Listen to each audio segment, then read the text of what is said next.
Hello you guys, welcome back to my channel. So for today's video, we are going to be doing a really fun red transformation. Red is perfect for fall and it's also really trendy right now, so we're really excited. So we are doing Whitney Levitt. She has a TikTok and she's so cute and she just went blonde. So she has like a really good canvas to do red from because you do need a lighter base a lot of the times to get the ideal red. So we're really excited. So we're gonna be mixing up right here. So for the base, we're gonna be using Goldwell Colorant 7 kg. The Goldwell K series is really great for reds, and I love the coverage and like the luminosity it gives, so I'm really excited. So we're gonna do this for her base, and I'm gonna mix up, let's see, probably 1 ounce of color. This makes me want to go red. I was red for like a week, and I was like, no, can't do it.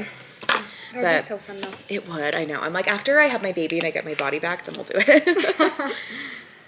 Okay, and then I'm gonna do 2 ounces of developer, so we're gonna have 3 ounces total, because this is 2 to 1. Okay. Will you mix this up and let's both do these big brushes? Okay. Perfect. Okay, so we're gonna do that with a bowl and a brush for her base, and then for her ends, we're gonna do it in a bottle, and we're going to do Redken shades. So I know, right? I love the way it oxidizes, because with other color, it's like yellow or brown, and you're like, oh, but with reds, it's like, oh, that's what it's gonna look like. So we're doing a little 7 cc, and then I'm gonna do a little 7 cb, and then some 8 gg, and then some red kicker.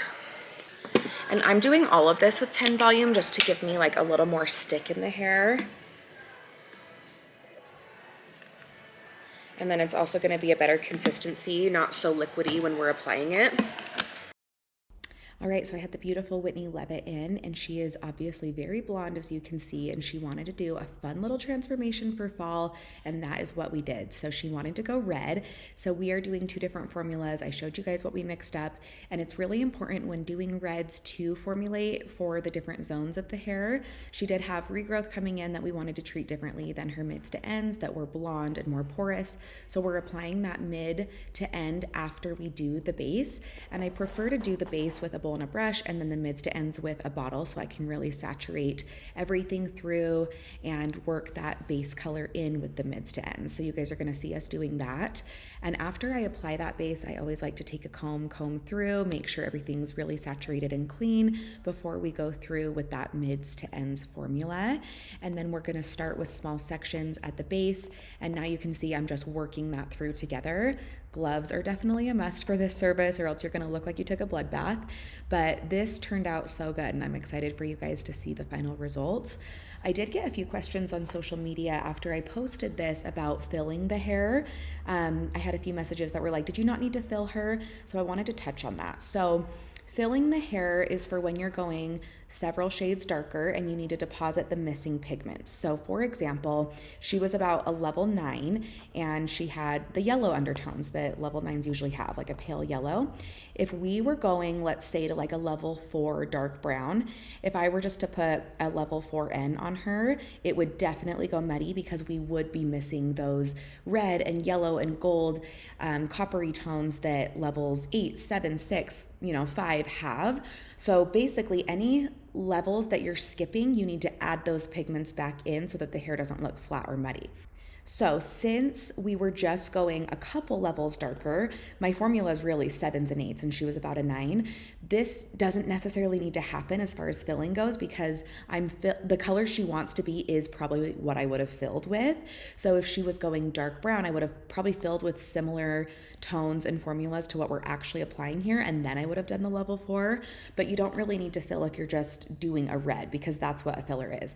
So basically, I would say this red is like a level 7, 8, and that is the formula we're using, and we're adding in gold and copper and red, and those are the pigments. So there's not really much to fill, if that makes sense. I hope that does.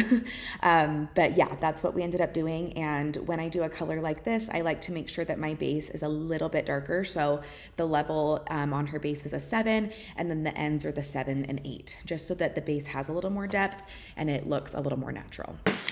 Okay, you guys, so she is now processing now that that color is on, and we are going to custom color extensions. So we're using the Beckham, which is our pumpkin spice shade, really pretty. but it's a little bit too light for the color we're doing, so we're gonna custom tone it using the same formula we did for her mids to ends. So we're using the J-Tide wefts in 24 inches, and then we're gonna do 1 bag of tapes in 22 inches just to fill in if she needs it. So we're going to tone these right now. I'm gonna show you guys how I like to do that. This is what the Beckham looks like out of the package. It's really pretty, but it definitely is like a lighter copper, and we want this to be a little more vibrant and a little more rich. So we are going to be custom toning, and I'm using that same formula that I did for her mids to ends just to deepen this a little bit, and it turned out so good, and I loved it, and I really want to create a color like this for my line, so stay tuned. That might be happening.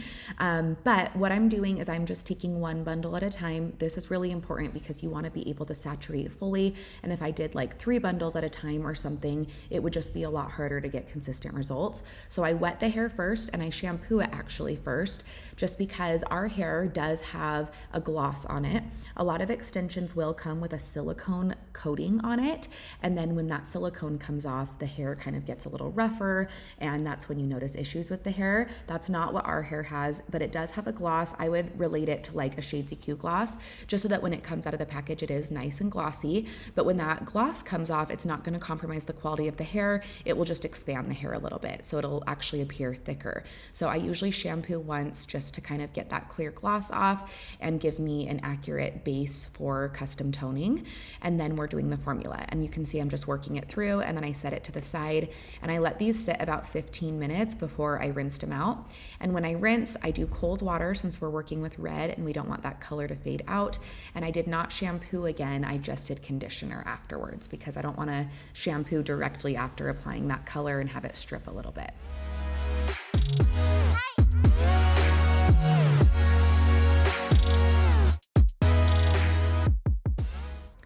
Okay, so now we're applying the extensions. We did 2 rows of J-Tides. I used 9 bundles total, and we did do the unseen bead on her so that she can wear her hair up, and it just looks really natural and it's flexible, and it's a great technique for clients who don't want their beads to show and maybe who work out a lot, or if they wear their hair up a ton. This method is double enforced, so it also just has extra security. So we did 2 rows of that unseen, and then I added in a few tape-ins on either side just to give her fullness in the front.